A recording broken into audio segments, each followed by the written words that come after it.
The beginning after the end. Ray stared ahead with a scowl etched across his face. Then, with a swift, practiced motion, he hurled the stones forward. Arthur observed quietly from a distance. Ray closed his eyes, then turned to glance at his son. With a confident grin, he struck a proud pose and declared how amazing he was. Arthur, however, remained unimpressed. "Is that it?" he thought. 3 minutes of intense focus just to throw something you could toss with less effort. A gentle hand rested on his head. It was Alice, smiling as she leaned down and asked if he was watching his father. She then glanced out the window, sighing at the sight of their yard. "He's ruined the front yard again," she said with a light chuckle. Ray bent down to pick up his gloves and slid them on. Alice watched him with a mix of fondness and amusement. Arthur had recently learned that Ray was an amplifier, something that fascinated him deeply. He began to wonder what he himself would be like once his mana core awakened. Out in the yard, Ray stood perfectly still, fists clenched as a leaf drifted gently to the ground. His eyes remained locked forward, his focus unwavering. Then he struck, a powerful punch, a swift kick, followed by a sharp elbow. Each move carved a faint trail through the air, brimming with controlled mana. Ray moved his hand in a circular motion and exhaled deeply. Inside, Arthur watched from the window, a small smile forming before he turned away. Then Arthur noticed something else. He was standing on a bench, legs trembling as he looked down. The drop seemed far too high.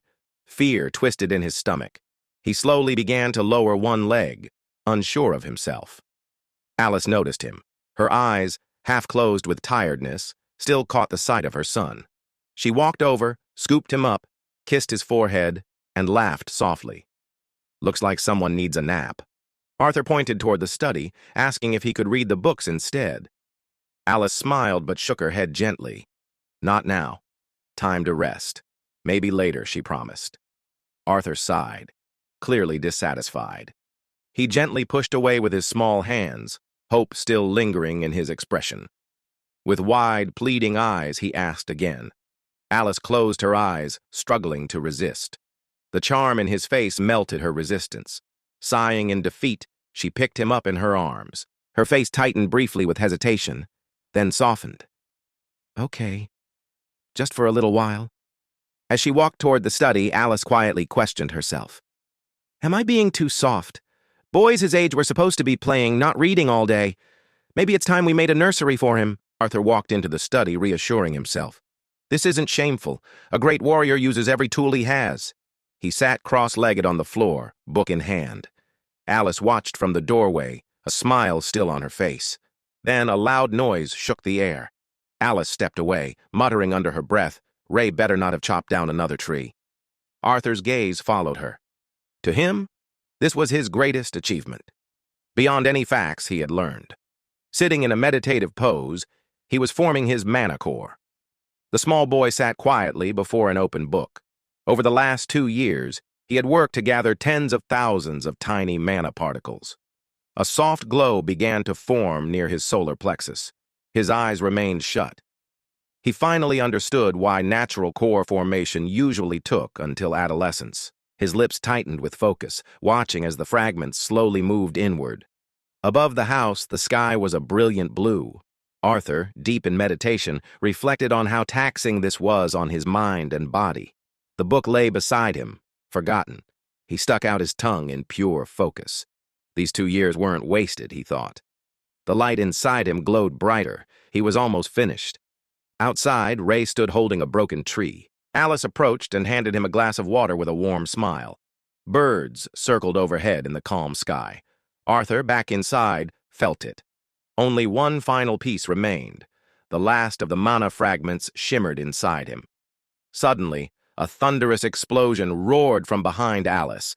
Ray acted instantly, grabbing her and pulling her into his arms, shielding her from the burst of flames. He held her tightly, taking the shockwave with his back. His eyes squeezed shut as the fire roared behind him, but he didn't flinch. The flames surged higher, forcing Ray into motion. Everything was on fire. Ray held Alice close, shielding her from the heat, trying to keep her calm. But her eyes widened.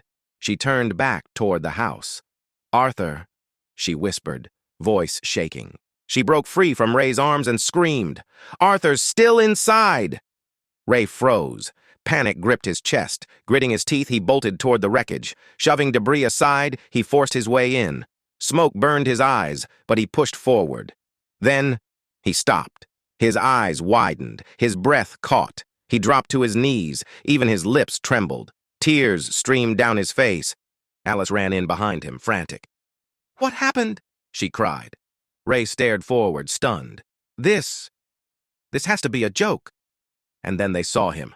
Arthur was floating. A baby, suspended in the air, calm, serene. The parents held each other tightly, overwhelmed with emotion. The child gently touched the ground, hands behind his back, wearing the proudest smile.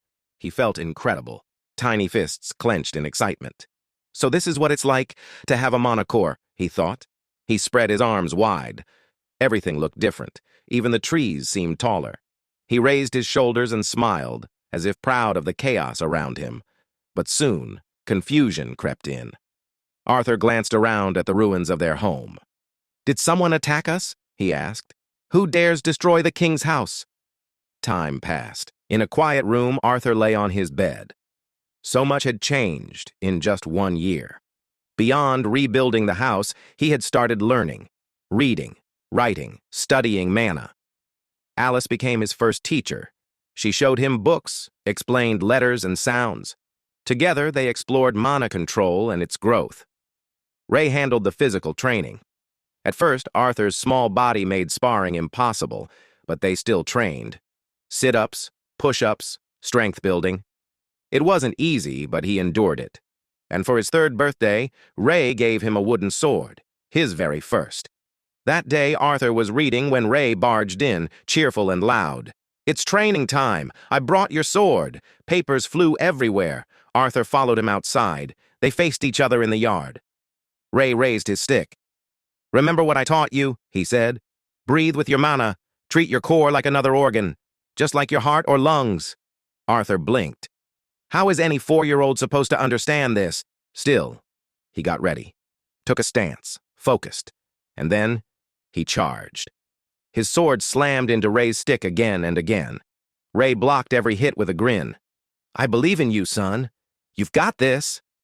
But Arthur was determined. He wouldn't stop until he succeeded. He glanced at the sun. Dinner would be ready soon. Just one more push, he thought. He focused. Mana surged. He opened his eyes and attacked. The stick broke.